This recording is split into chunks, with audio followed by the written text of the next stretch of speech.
are a resilient, amazing country that is ever changing and evolving, and we will get through this. It is gonna be hard, and we will be okay. I know it in my core.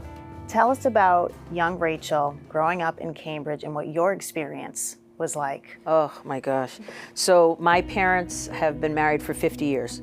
My father, Irish, veteran, poor, and was a corrections officer, and then was a guidance counselor in the Boston Public Schools. My mom is first generation from Barbados, and they fell in love, and he married my mother, and I was the first of their 5 children. My multiculturalism is my superpower in that I am very comfortable in lots of different spaces. Why pursue a career in law enforcement? Honestly, why I ran for district attorney is actually for the moment we're in right now. I believe there are voices that very often come in contact with law enforcement that weren't being heard. Let's talk about right now. The protests that we are witnessing and seeing and participating in represent more than just George Floyd's horrific death. It represents institutional racism, racial equality, mistreatment, mistrust.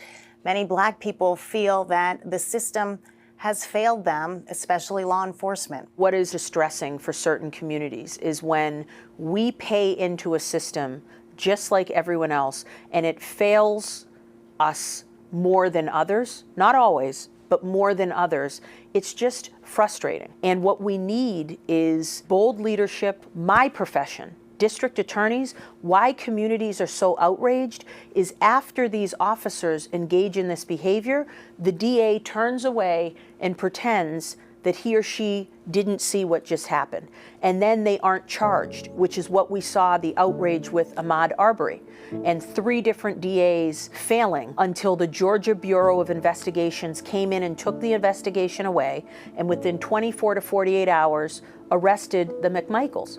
Rollins is direct in her calls for change and has clashed with the union representing Boston police patrolmen, which this week criticized some of her recent comments about police brutality. How do you feel like the Boston Police Department is doing? Has progress been made? I think when we see officers kneeling, I think when we see Commissioner Gross, who came right out and said what happened to George Floyd was wrong. Those officers should be fired and charged. I am proud of that. But that's a first step in a long journey.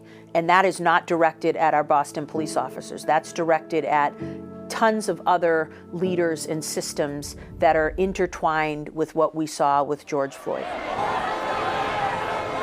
It is hard to see these peaceful protests turn violent.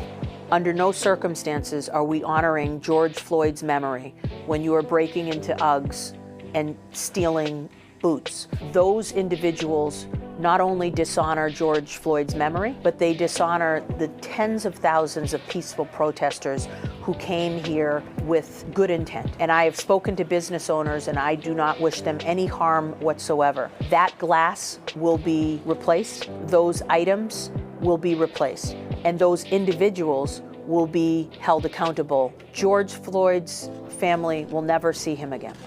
Ahmaud Arbery's family will never see him again. There's no insurance where we get to get these lives back. You know, and I will add that those members of law enforcement that we see out there, they are pulled out on mandatory overtime to do their job. They are simply there to do their job, and they do not deserve to be harmed in any way either. What is the small step that people can take right now to help heal these deep-rooted wounds and build up the trust? If you're a CEO, look around the table when you have your C-suite meetings.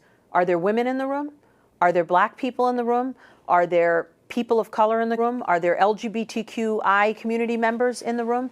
What are we doing to make sure that we better reflect the America that we have today?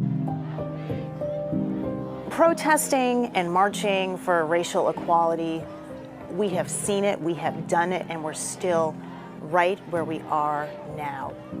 Is this time any different? Yes, it is, because I think this is just such a ripe opportunity for some really hard, painful even, conversations to start happening. It never happens when we are happy and blissful. It is when we are broken, unfortunately, and down. And I am ever optimistic that we are going to come out better.